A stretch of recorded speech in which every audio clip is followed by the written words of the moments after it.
the idea of universal is inclusive, meaning that it's present, occurring everywhere, not limited or restricted. The whole of something. So the reason why this is called the Universal Peace Conference, the Universal Peace Connection, it's not the American Peace Connection or the Japanese or the Korean or the Russian or the Israeli or the Canadian French.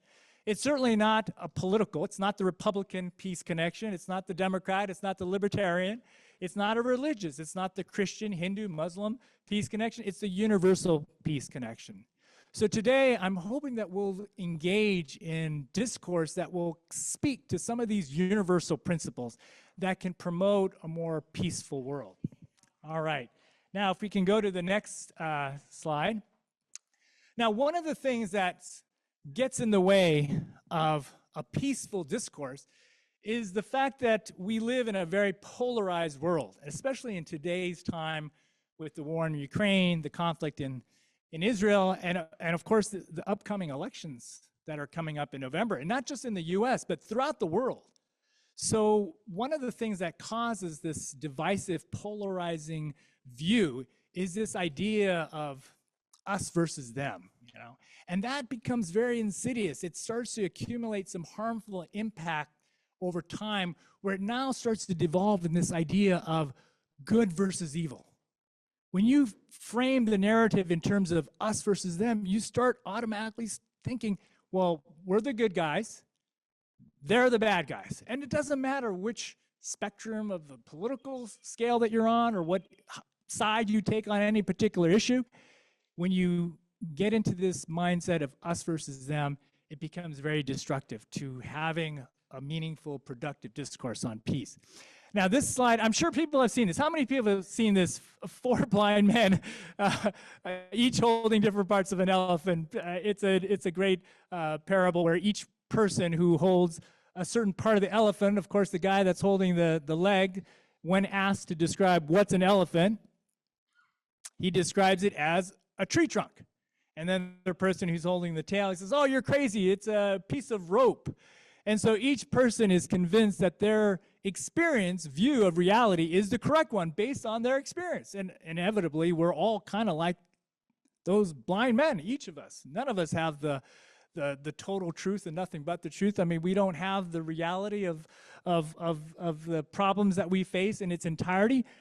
But hopefully, if we can come together, we can share multiple perspectives on this elephant so that we can come to a more informed, more accurate understanding of what the problem is that we're facing.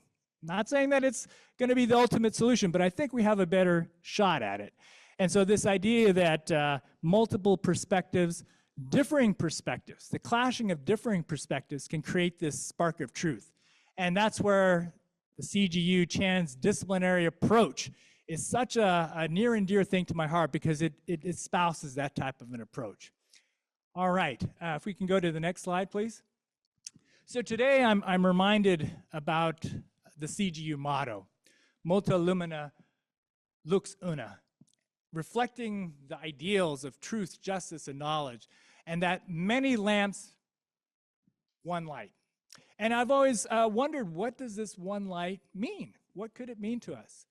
And I believe that this light, this one light, refers to this light of unity. And actually, Baha'u'llah in 1891 spoke of this light of unity and said that so powerful is this light of unity that it can illuminate the whole earth.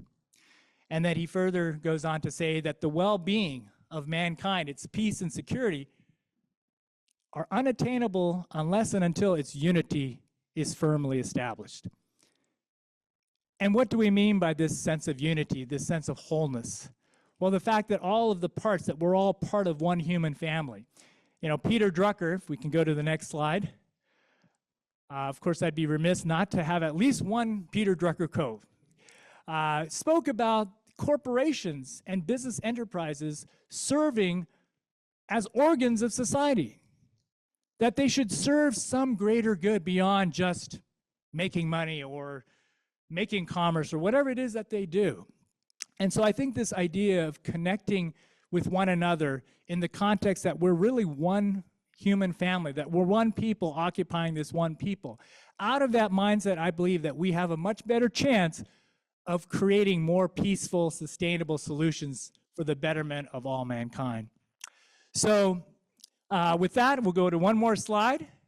And as I kind of close, never doubt that a small group of thoughtful, committed citizens can change the world.